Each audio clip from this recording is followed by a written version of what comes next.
Welcome everyone to another Conversations in Void. I am Graver, as joined as always with my off-screen producer Salem. Make sure to say hi to Salem in the chat. He loves hearing from you guys every time we do a show. So without further ado, I've been in talks with this gentleman for a number of months, and we finally were able to get him onto the show. He is a writer, director, composer, and VFX artist with works including Smile, Hannibal, and The Blue Hour, The Disappearance of Nick Brandreth. Please welcome to the Void, Dan Bowhers. How's it going? Good. How about you? Good. Good to see you, Graveyard. Yes. I can't do it straight face. Oh, no worries. No worries. Salem, of course. Sorry. It's I don't want to ignore Salem. Whoever you are. Whoever you are. Yeah. Most people, he's just a disembodied voice in our other show that we do, the podcast. And cool. Very few people have actually seen him. When we go out in public, they get to see him.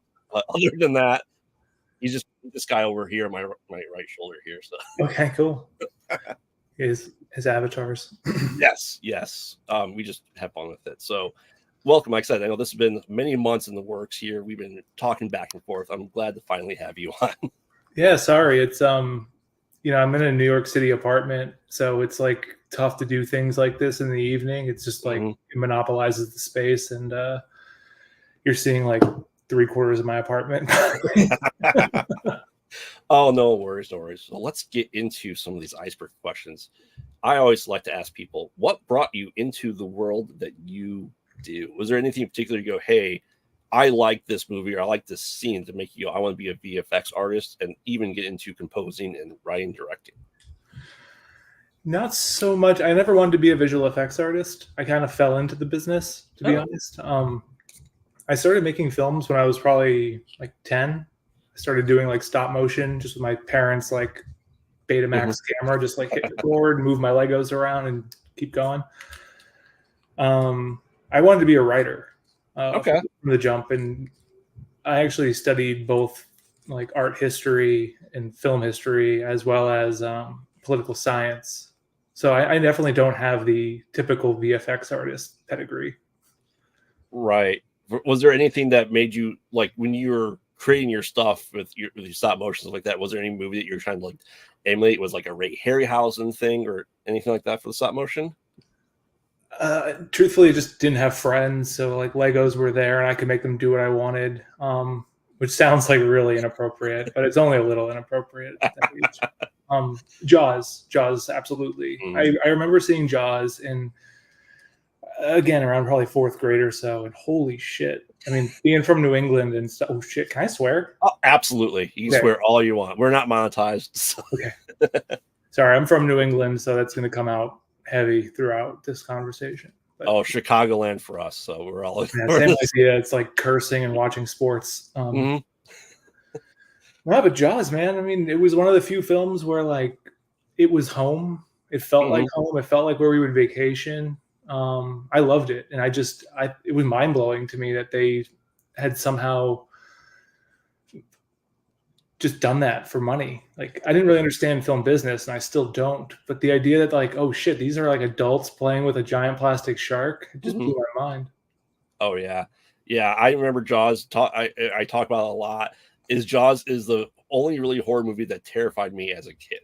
Oh really? That's the one.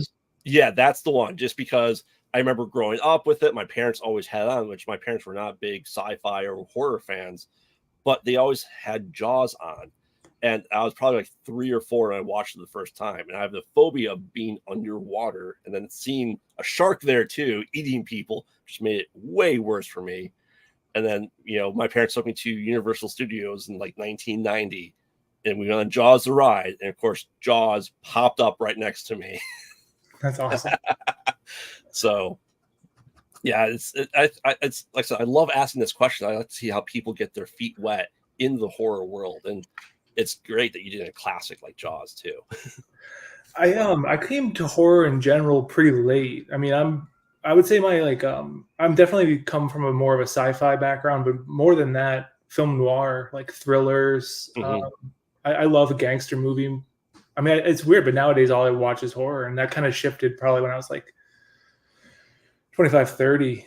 And I've always liked horror movies. Mhm. But when I get into a genre, I mean, I go into a fucking genre. Like, Right. it's disturbing.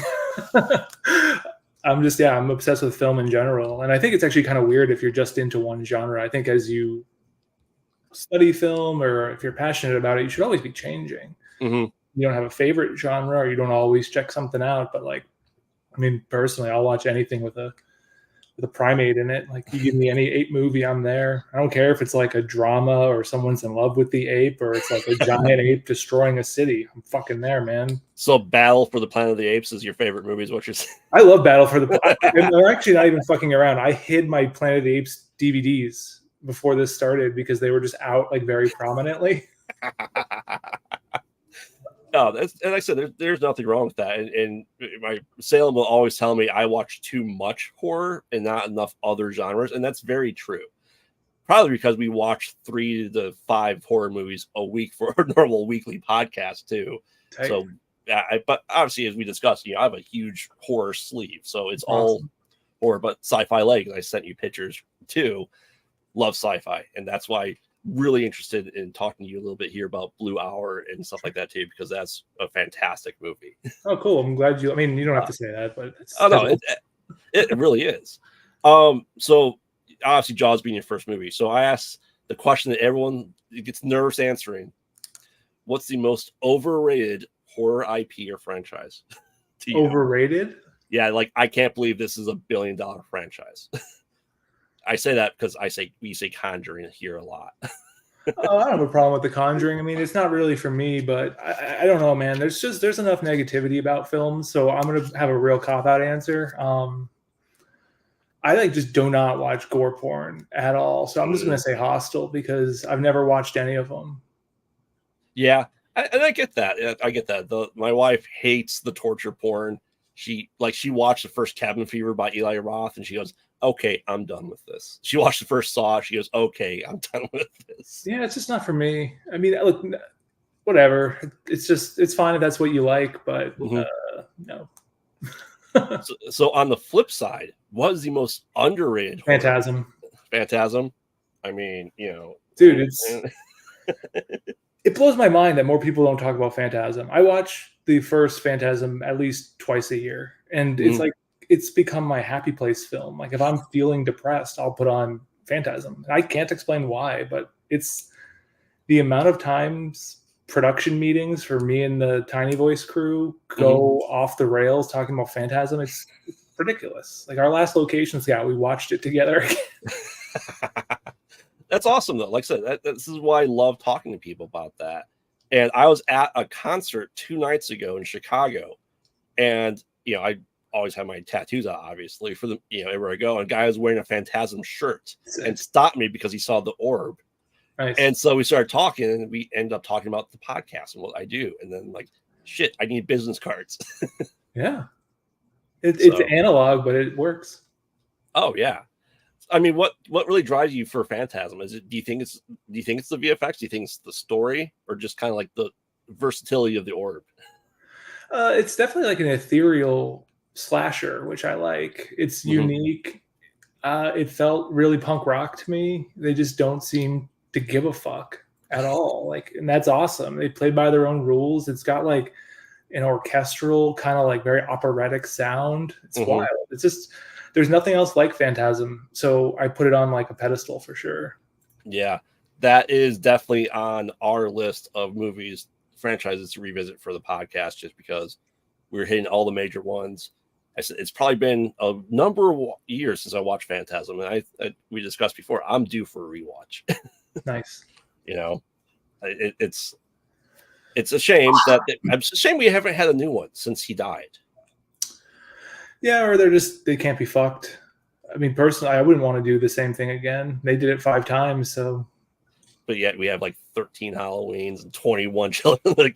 Yeah, but that's corporate interest. That's not like, you can't put that on somebody. There is a Phantasm book that just came out, which I picked up and I haven't started reading it because it's just beautiful. But it's a collection of like 6 short stories that the director wrote, all set in the world. Like, one's in Vietnam, like during the war, and it's pretty cool. I've been like just flipping through it, and it came with a couple pieces of film, like VFX plates of the Sentinel. Oh wow. So I'm elated. It's like I'll send you a link at some point. It's called Fiction. We'll just have to shoot the shit about that after you read it too. And I'm always down talking about. All right, let's get into the meat and potatoes here. So you talked about how you got not a traditional way of being a VFX artist. So how did you get into VFX overall then?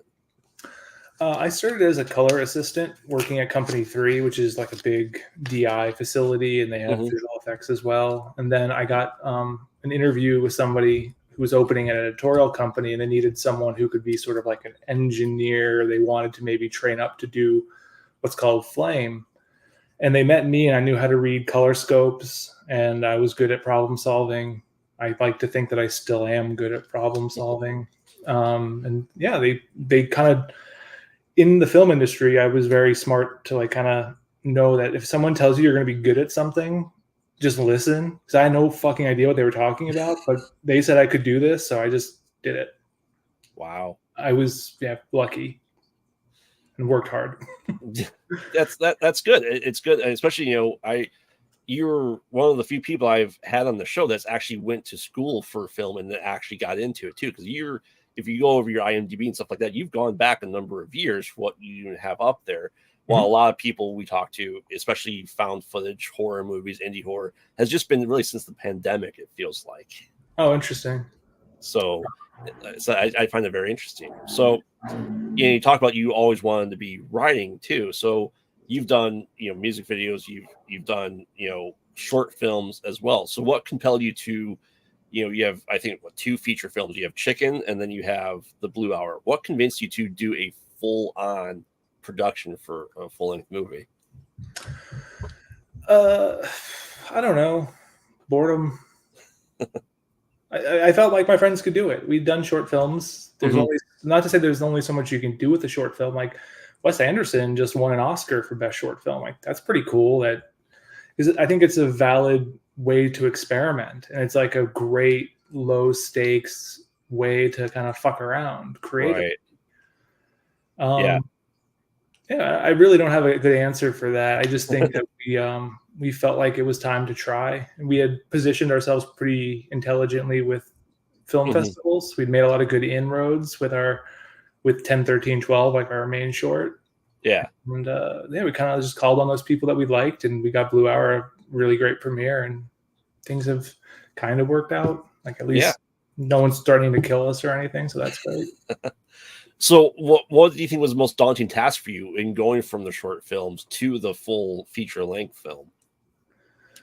I don't know how to answer. I mean, it's just time, really. Just time. Yeah, like I think I'm real process oriented in filmmaking. Like I always just think that if you don't really lock into what you're doing, what you're making doesn't matter. Right. So I just write really compulsively. Like I write every day. Oh wow. 7 a.m. to 10 a.m. until I like clock into whatever studio I'm working for. I write, and then there's usually a little bit of that at the end of the day. Right. I've been good. Now, with Ryan, how long did it take you to compile the script for say Blue Hour? Do you think, with your writing schedule that you have? Well, Blue Hour was different. Like since Blue Hour, I've written probably 7 or 8 films that are in various degrees of finished or being pitched, or one that's going into production in September. Blue Hour started as like Nick Brandreth wrote this idea that was just nonsense and total. He wrote like a 1-page run-on sentence and was like, look, I've been making movies with Nick for almost 20 years, music videos across the board. Like we've done projects for Red Bull. It's been like a really fun collaborative thing that we always have kind of come back to. He's like, do you think this could be a movie? I'm just like, sorry, he's from New Jersey, so I always make him sound dumb. But he's not dumb. He's a smart dude, and I love working with him. But he sends me this thing. I'm just like, this is nonsense. There's not a movie here, dude. And then I think Blue Hour was like 13 iterations of the script. At its biggest, it was probably like 120, 150 pages. Wow. It was ridiculous. It was the pandemic, so I was just kind of like sitting around even more than usual writing. But big credit to Nick Brandreth. His idea was essentially like finding this box of photographs, and since he is a photographic historian and like legitimate photography nut, like that's all based on him. Right. And we just sort of took that and I built a world around it, and then was like, oh, we're gonna do this as a documentary. Right. Because we don't have we don't have a way to do this otherwise during the pandemic, because most of Blue Hour is like either me or one of our like 4 other DPs just with a person. Like it's almost all done in isolation. Right. So how do you make the determination for it to be his real name, Nick's real name in the movie too? Why it was like a very conscious decision for that? Yeah, I think we never said the words found footage once, like in pre-production. Like we definitely talked about Blair Witch just in terms of like common shorthand for like point of view camera and stuff for the end of the film when it really goes off the rails. But I think meta-ness was something we were talking about a ton. And then it was just like, well, okay. So like our government was pretty fucking crazy at this point. And like the idea of like, fake news and like all these stuff. So this stuff was like entering the zeitgeist. So I'm just thinking to myself like, okay, well, every good lie has like 10% truth. So like there's some truth. We got Nick's actual name, which then meant we could take photographs of stuff that he had taken photographs of and that had his like signature on it. And like, cool, it's Nick Brandreth. Or family movies sometimes had like Brandreth on them in different places. So we were able to keep a world easier. Yeah, I mean that's very interesting because essentially his name could be a trademark in a movie title. Yeah, I mean, fortunately he's a producer on the film. He's Nick's a fucking lunatic, and he really is like a photographic mad scientist. It's really inspiring if you see like what he does. So were all the photography stuff his stuff that you're using at the shop of the clothes business? No, the shop and stuff, that was like a location in Rochester. Okay. Just Nick knows a lot of people that work at Kodak and stuff. So we're able to just get in with Rochester's just a great place to shoot. It's just a small community of art makers. Everyone's like, oh yeah, I work at this restaurant, but I'm also a sculptor. And you go and it's like these just like insane pieces that you're like, why? You're just doing this on the side? What the fuck is going on here? It's unbelievable. Everyone there makes shit. Right. That's interesting because I know someone from Rochester that was on YouTube channel as an improv actor, and he's back in the area. So he's also an actor. He's also then helping his dad's shop out too in that area. So it's interesting that to see that and hear that because it really looks like you even think the city of Rochester for it. Was there any qualms or permits needed to film the scenes you did inside the city? No, they were really accommodating. We got Parks Department signed off with next to no resistance. This is a bad thing to admit, but fuck it. We had a bit of an issue with I never really thought Blue Hour was gonna happen. I didn't think it was gonna get distribution. I didn't plan for it to premiere at like a fairly large festival and stuff like that. So we made the film without really getting any permits or agreements or waivers. And then we showed a whole bunch of corporate brands, had hundreds of shots with GoPro logos in them. We got it all legally cleared. It is possible if you just write enough emails and are annoying enough. We got Apple to sign off on Blue Hour just by Mike Hedford and I he's our producer, cinematographer. He also plays Luke D'Antonio in the film. We just hounded fucking corporations until they caved. So the city of Rochester thankfully did give us a permit, but they would have been hard pressed to prove that we were in any particular woods. Right. Yeah. I know you always talk about, especially indie horror, it's the guerrilla filmmaking. You just go in there, shoot it, get out of there as fast as you possibly can. Yeah. I mean, there are liabilities though, if we didn't get those clearances, we could have been fucked. And lesson learned. The irony of it really is in the film, our characters get a release signed. They get a character to sign a release. So that was the only release we had, was the one that we had done for the film. Oh, nice. Which was just acting. It wasn't it's really just shows how unprofessional that movie was. But I hope we will do better next time. Oh, I said I think it really shows, for How sure. unprofessional it was. Oh no, like I said, I've worked on indie horror movies, and it's something that I'm trying to do too. Like I said, I'm writing scripts.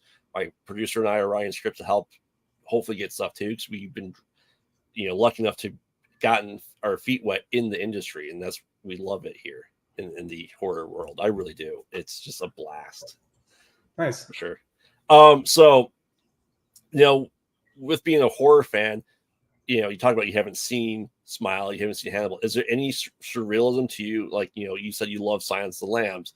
Is it surreal to have worked on Hannibal for you? No. Just to see it's just a day of work. I mean, just the day of work.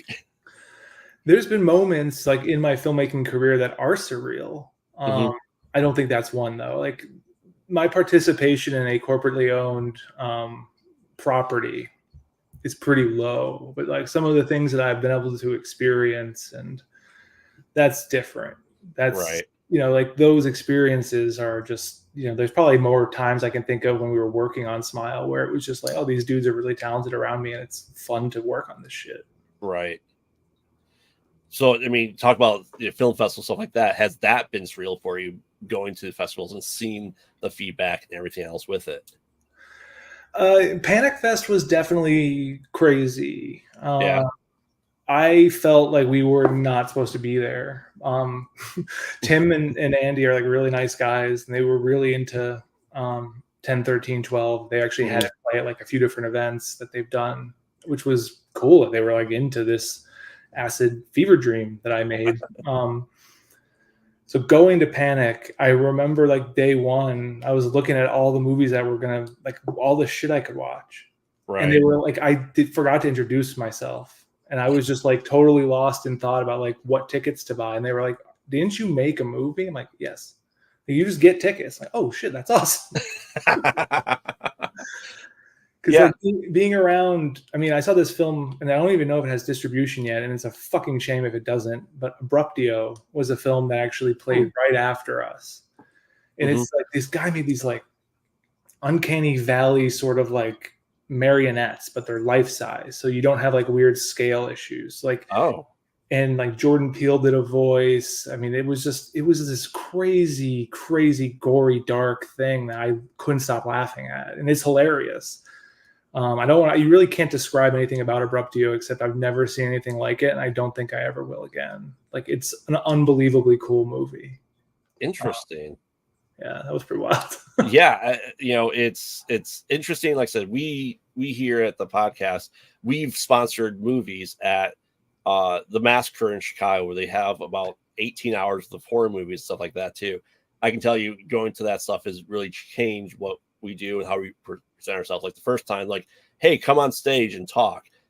Salem sat down. I went in front. I'm somehow the face of the two of us, and I'm just like, here's free swag. All right, I don't know what else to say. And then last year, actually got up and talked about the movie. This year, we're helping to pick the movies out and just helping grow that out. So it's really awesome to, like I said, that's why I love doing the show, is talking to people like yourself and other indie and other film creators and creatives, just because they're so fun. They have great stories to tell. It's a weird obsession. It's just right. You don't want to stop fucking around with it, and hopefully it doesn't, I don't know, bankrupt you. Right, for sure. I have two very important questions. First question is, how many times has a ghost come to visit you while picking up trash in the alley? A lot. A lot. No, that alley just creeps me out. That's behind my apartment. Okay. We like, Your Turn is just like, Dan and Natalie are my neighbors. Dan's actually one of the leads in our new project. He's a comedy writer, like writes for TV shows and does like some stage acting. But they're neighbors, and in the middle of the pandemic, we just were like, we gotta just like see some people. Like, who cares? Like, so that was like a 24-hour film. Like, we wrote it in the afternoon. And we're like, all right, let's just go shoot it. Like I said, it's just, I love the ideas behind it and seeing the behind the scenes stuff. And the other question is, will we ever get a sequel to Blue Hour where we find out what happens to Mark when he doesn't get the job that he goes for in this movie? No. It will not be a sequel to Blue Hour. We have a number of projects we're really keen to make, and that we're in various degrees of production on. I've been really fortunate since Blue Hour to like talk to some interesting people and hopefully be able to do something a little bit bigger. Personally, there's like a number in my head that I do not want to make movies more expensive than, because it freaks me out. But I don't really want to do anything that has anything to do with an in-world camera situation again. It feels insincere to me, and it doesn't best utilize my teammates' talents. Right. I work with a really great cinematographer, and Nick's a fucking lunatic, as I've described. But yeah, there's just nothing all that beautiful typically in found footage or faux documentary. Like, there's exceptions, and I'm not trying to say they look like shit, but I would like to focus on aesthetics more. Right. I mean, yeah, your even your documentary style here was definitely had a lot more shine to it with camera work, and I think it really shows, especially because you have the multiple angles, you have a good setup, and sometimes found footage is a lot of improv, right? If you have 120 150 page script, you have a lot of content there, and it's just amazing to see differences too, and just people's film styles, and everyone has a different eye for things. That's fantastic. The process is the big thing. Like, we went into doing Blue Hour the way we felt we needed to do Blue Hour. Right. I can tell you our next film, I have it I don't really like doing storyboards because I'm bad at drawing. I do really detailed shot lists where I know exactly what the framing is of every single shot for each line of dialogue now. Now that means next time we'll probably do something different. Right.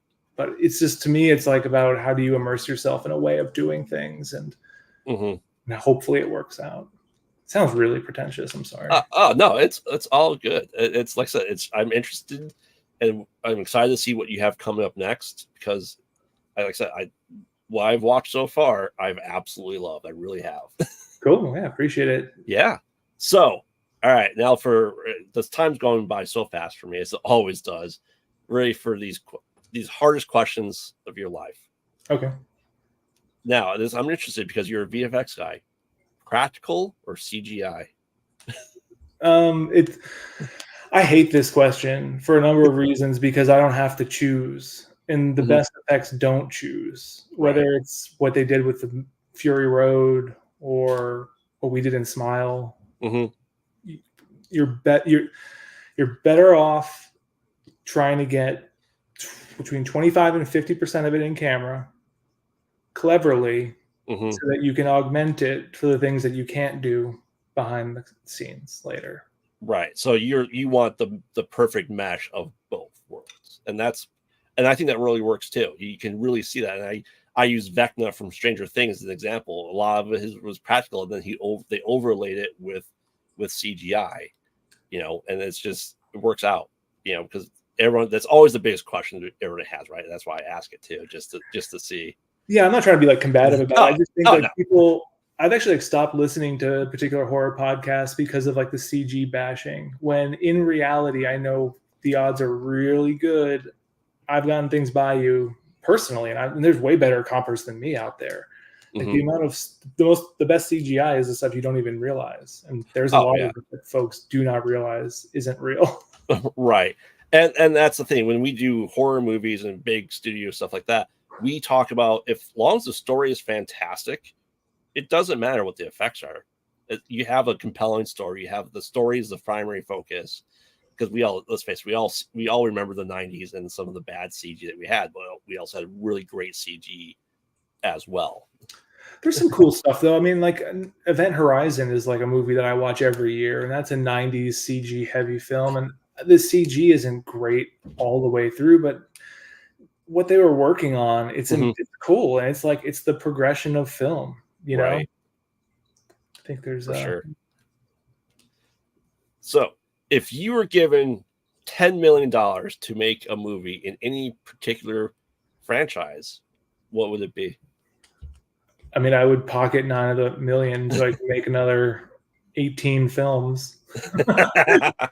If you can reverse engineer my ideal film budget from that. Yeah.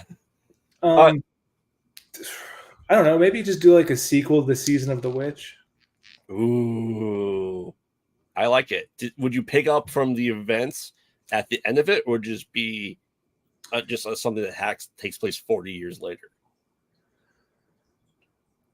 I'm not sure where it would start, but yeah, you got to use Cochran in some capacity. He was a compelling bad guy. And I love that anti-corporate John Carpenter, like the same thing you get in kind of They Live. Right. I just think that movie is awesome. I actually have my wife making me Halloween 3 socks right now. Like she's knitting me like a custom pattern of socks with just like the 3 masks. Would you keep the theme song the same for 8 more days till Halloween, or would you update it? I don't know. It's a pretty annoying song. Oh, I just asked because you compose stuff too, right? Well, I did for Blue Hour. I mean, Yeah. I taught myself how to play keyboard and master. I don't know that that's going to happen again. I'm not. That was like a need, not want situation.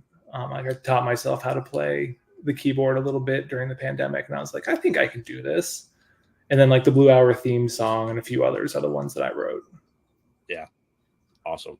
So do you have any advice for people getting into the field, whether it's VFX or filmmaking or even writing for films? Do it. Like I think a lot of people get stuck on what are they making? Like, what is it? What are they making? Where is it going to be? Like the identity of a project is a bad way about learning how to do something. Mm-hmm. Because then you're putting projections like onto yourself, and you're trying to meet like some sort of expectation of what it is to be a director or a writer. I think the only thing you really need to do is to write and to fail, and then to fail probably 20, 30 more times, and then maybe it'll suck a little bit less. Yeah, I said it's great advice. It's just always getting out and doing it. We can talk all day and all night about how we don't like this movie, how we would make it better. But until you go through the process, it's really hard to make that determination because there's always budgetary constraints for a lot of stuff too. Yeah, but you could make a really great pitch for your film, a good deck, or just the script itself, a poster. There's so many different ways to do it, and like the AI thing is eventually gonna like allow people to fuck around with it even more. I mean, I guess it seems right. terrible to me, but I'll probably regret saying that. All right. You ready for your random horror trivia question? I was born for this. All right. Herbert West is a medical student who invents a reagent that can reanimate deceased bodies in what 1985 film? It seems too obvious that it's Reanimator. Is it? That's that. Yeah. It is? Okay. Yeah. Yeah. That wasn't sure if it was From Beyond. Same cast, same director, same everything. I love From Beyond. Oh yeah, H.P. Lovecraft works tremendous. I mean, I love him. I love bad movies too. Oh no, I just don't like the H.P. Lovecraft of it all. Like we were a part of the H.P. Lovecraft Film Festival, and I was really like worried that they were going to have me like ask me about my thoughts on H.P. Lovecraft, and I was going to be like, well, he was a racist, right? Didn't sympathize with the king and queen. He was like, not exactly a good dude. No, but I said the movies that have come out in the 80s were fantastic. I think. Yeah. Do you have a favorite H.P. Lovecraft film?